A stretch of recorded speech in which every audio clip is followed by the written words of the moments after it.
Okay brother ဆိုတော့အားလုံးပဲကျွန်တော်တို့မင်္ဂလာပါဒီညကျွန်တော်ဒီYouTube မှာကျွန်တော်နှစ်သင်းမောင်ကျွန်တော်တင်ပေးမယ်ပေါ့နော်ဆိုတော့ကျွန်တော်တို့ဒီတခုပြောချင်တာလေးရှိပါတယ်ကျွန်တော်ဒီရက်ထဲမှာအားလုံးပဲကျွန်တော်တို့အဆင်ပြေကြမယ်ထင်ပါတယ်ကျွန်တော်တို့3ရက်ဆက်လောက်အလုံးကိုဝင်ထားတယ်ပေါ့နော်ဆိုတော့ brother တို့လည်းအဆင်ပြေကြမယ်ထင်ပါတယ်ဆိုတော့ဒီညမှာကျွန်တော်body တပွဲရွေးချယ်မှုပြုလုပ်ပြီဒီနေ့ဒီ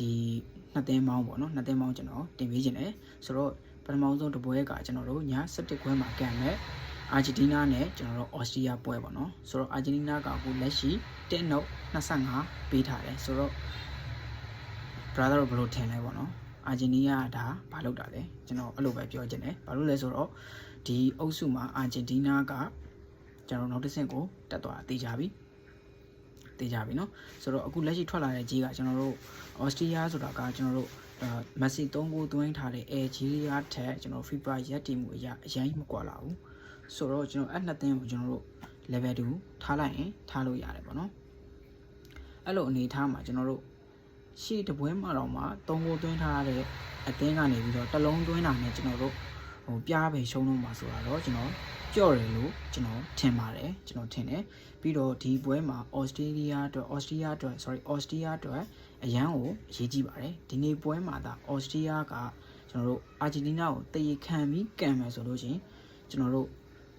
အုပ်စုကိုဒုတိယနဲ့တက်ဖို့တေချာတော့ရှိသွားပြီဗျာနော်ဆိုတော့ဘာလို့ဒီလိုပြောရလဲဆိုလို့ချင်းကျွန်တော်တို့အော်စတြီးယားကနောက်လက်ကျန်ပွဲမှာကျွန်တော်တို့အယ်ဂျီးရီးယားနဲ့ကန်ဖို့ရှိတယ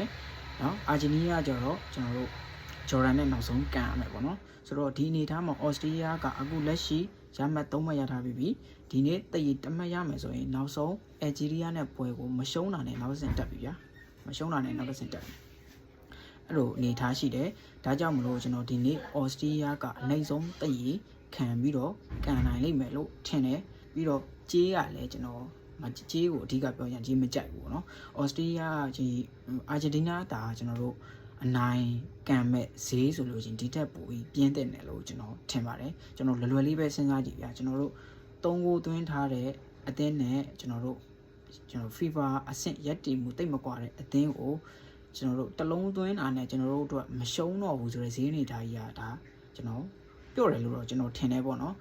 ဒါတကယ်ခြေစွမ်းအမှန်ရကန်မယ်ဆိုရင်တော့အာဂျင်တီးနားအော်စတြီးယားကိုကျွန်တော်မနိုင်စရာအကြောင်းမရှိဘူးဒါပေမဲ့လည်းကျွန်တော်အော်စတြီးယားအတွက်နောက်တစ်ဆင့်တက်ဖို့မျှော်လင့်ချက်ကရှိနေတာကြောင့်မလို့ဒီနေ့တရေခံပြီးတော့ကန်မယ်လို့တော့ကျွန်တော်ထင်တယ်နောက်ဆုံးတွေ့တဲ့ဒီနေ့အယ်ဂျီးရီးယားနဲ့ဂျော်ဒန်ဘယ်လိုရလတ်ပဲထွက်အယ်ဂျီးရီးယားနိုင်သွားသည့်တိုင်အောင်နောက်ဆုံးမှာအော်စတြီးယားကဒီနှစ်သင်းပြန်တွေ့မှာမလို့မရှုံးတာနဲ့အော်စတြီးယားနောက်တစ်ဆင့်တက်ပြီဗျာဒါကြောင့်မလို့ဒီနေ့အာဂျင်တီးနားနဲ့ပွဲကိုကျွန်တော်အောက်သင်းအနိုင်ဆုံးတည်ခံပြီးတော့ကန်နိုင်လိမ့်မယ်လို့ထင်တယ်ဒါကြောင့်မလို့ကျွန်တော်အော်စတြီးယား body ဒီနေ့တပွဲရင်ရွေးပါတယ်နောက်တပွဲကကြတော့ကျွန်တော်တို့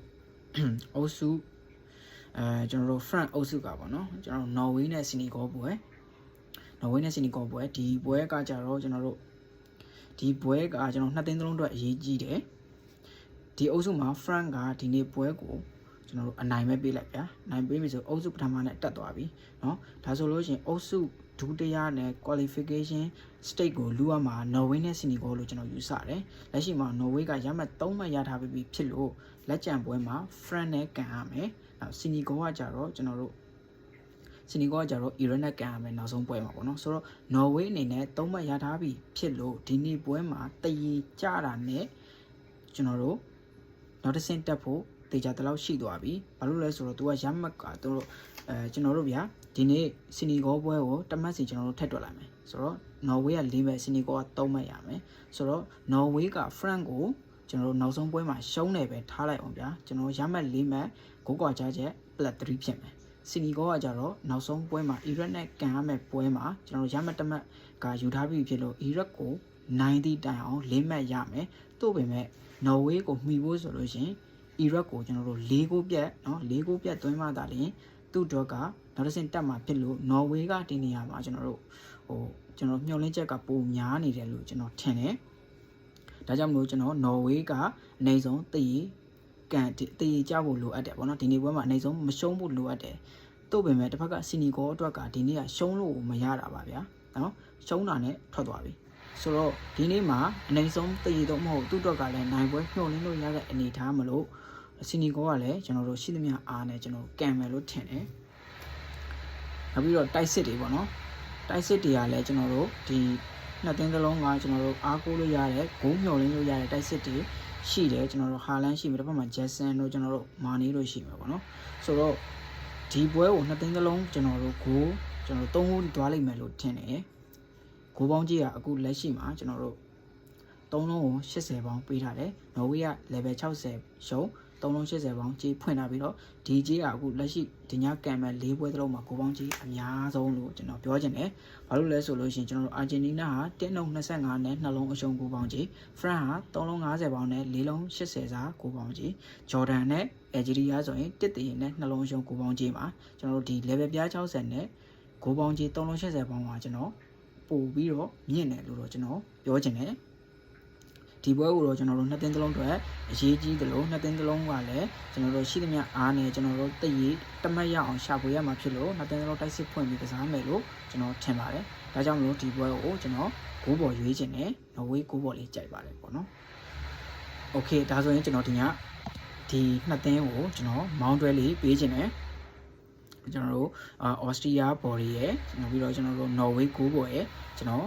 ဒီနှစ်သင်းကိုကျွန်တော်မောင်းကက်အဖြစ်ပေးလိုက်ပါတယ်ပေါ့နော်ဆိုတော့ကျွန်တော်တပွဲကောင်းကစားမဲ့ပွဲကိုတော့ကျွန်တော်ညကြမှာတာလင်း Telegram မှာတင်လိုက်မှာဖြစ်ပဲဆိုတော့ brother တို့အားလုံးပဲအဆင်ပြေကြပါစေ